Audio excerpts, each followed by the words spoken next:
In the 1980s, when Janet Delaney was living in San Francisco, as a street photographer, she was unhappy with how quiet the city was. Back then, San Francisco wasn't as densely populated as it is today, and with not many people and wide open spaces, it was a frustrating place to be as a street photographer. The one place in the world where she knew she could get lost in the crowds and photograph people without them noticing her was New York City.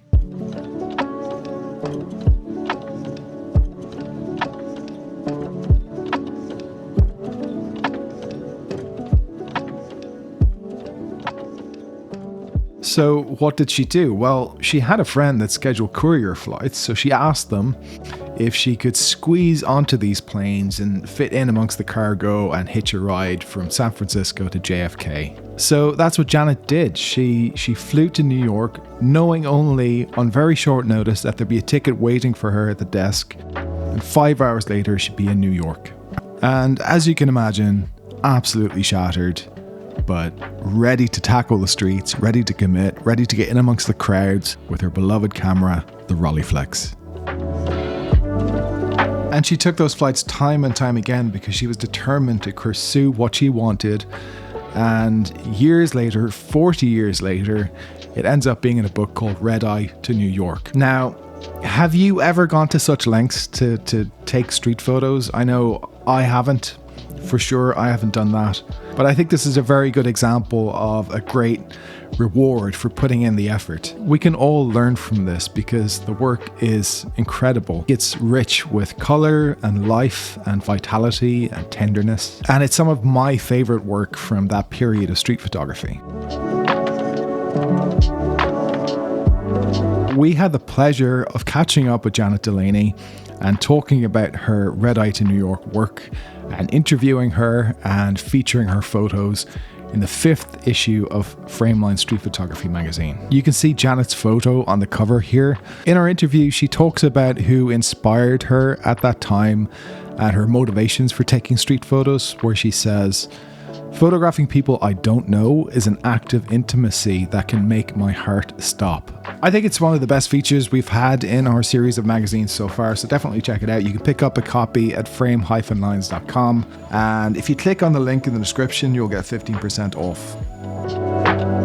So let's talk about what else is in this issue. So we have, alongside Janet Delaney, interviews and features with Baldwin Lee, John Simmons, Anya Broido, Chris Voss, Oscar Diaz, and Jonathan Bertin. And we have a series for myself and Josh where we're both taking a look at English obsessions. Josh photographs dog shows around the UK and I take a trip to the Chelsea Flower Show. And I think with obsessions, you can have them about just about anything really, from dog shows to flower shows to photographing strangers in public. So let's take a deeper look at what's in issue 5, and I'll talk about each photographer and what we like about their photos and why we included them in this issue. A Southern Portrait by Baldwin Lee. In 1983, Baldwin Lee left his home in Knoxville and set off on a road trip through the American South. He didn't know what his subject would be, he had no agenda or plan, and he photographed everything from landscapes to portraits with his large format view camera.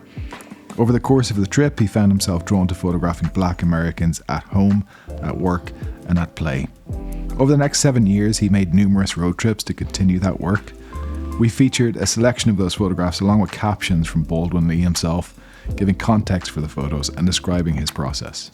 You can see Baldwin Lee's Southern Portrait in exhibition at Dave Hill Gallery in London, and follow Baldwin on Instagram at Baldwin Lee. Street Portraits by Anya Broido. I first saw Anya Broido's Soho portraits at an exhibition in 2019, and I remember being completely humbled by how great her work was. It was so much deeper than any of the other London street portraits I'd seen recently.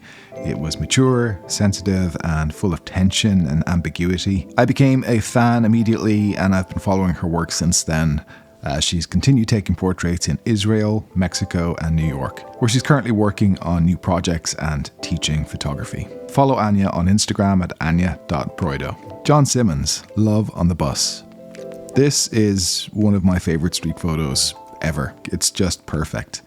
I found John through this image, and I learned that he has been photographing since 1965 and later became a renowned Emmy-winning cinematographer working with the likes of Spike Lee and Stevie Wonder. John offers so much great advice in our interview with him, and when we asked if he had any advice for people new to photography or new to street photography, he said, just start living. Living is acquiring a point of view, then the challenge is to make the camera see that point of view. Follow John on Instagram at John Simmons ASC. Chris Voss, Coney Island baptism. During the pandemic, when it was impossible to create the kind of photos that he usually shot, Chris started to become more intentional with his photography, and he created a list of photo ideas. On the top of that list was baptisms. So he got in touch with a street preacher who tried to convert him, and he got invited to photograph a baptism by a traveling preacher on Coney Island Beach. Check out Chris at Chris Voss NYC on Instagram. Oscar Diaz, New York. I'm not sure what decade Oscar Diaz is living in. He says he's taking photographs in modern day New York, but looking at these photos, it's sometimes hard to believe that. He's got a love for 80s New York, sometimes photographing movie sets or people in fancy dress. His photos are full of a nostalgic warmth influenced by his love of the 80s, saying he goes to great lengths to avoid photographing things like cell phones and modern cars because he's just not interested in that kind of photograph. Give Oscar a follow at Oscar_DiazX on Instagram. Jonathan Bertin, Marsh. This series includes photographs from Rowan's Marketplace in Normandy, where Jonathan lives. Really loose and poetic 35mm frames influenced by the work of Harry Gurrier. Jonathan, in our interview, describes that after photographing in large cities for a while, he suddenly realised that everyday life could be an inexhaustible playground, and he began photographing marketplaces in his hometown of Rouen. I think it's really beautiful work, and I'd recommend following Jonathan at Jonathan Bertin on Instagram to see more. So that's Framelines issue 5, and you can pick it up at frame-lines.com.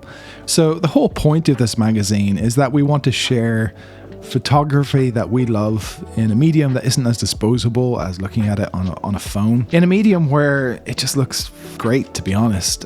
Just seeing it in print, like seeing Janet's photos like this in print is just so cool. Of course, you can buy her book, obviously, and we hope you do buy her book, but just being able to sample a bunch of photographers throughout this series and like hear about their motivation, I think is kind of a cool thing to have. And we see it as sort of a collectible source of inspiration that you can dig into. I think we're also trying to get more in-depth interviews and talk to photographers, sort of photographer to photographer, to get an idea of the process and motivation behind their work, because I think sharing that can help us all become better photographers. And it's fun. I mean, we really like making this magazine. It's great to get to talk to someone like Janet Delaney and John Simmons, who's, worked with Quincy Jones and, has an incredible life.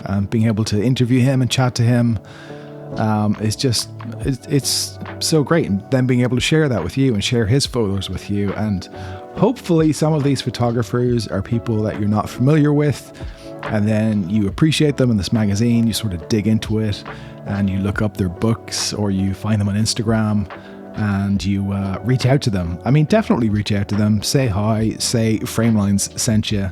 I'm sure they'd be happy with that, because everyone likes to get some kind of response from the work you put out in the world. So that's it. Thanks for watching. Take care and see you next time.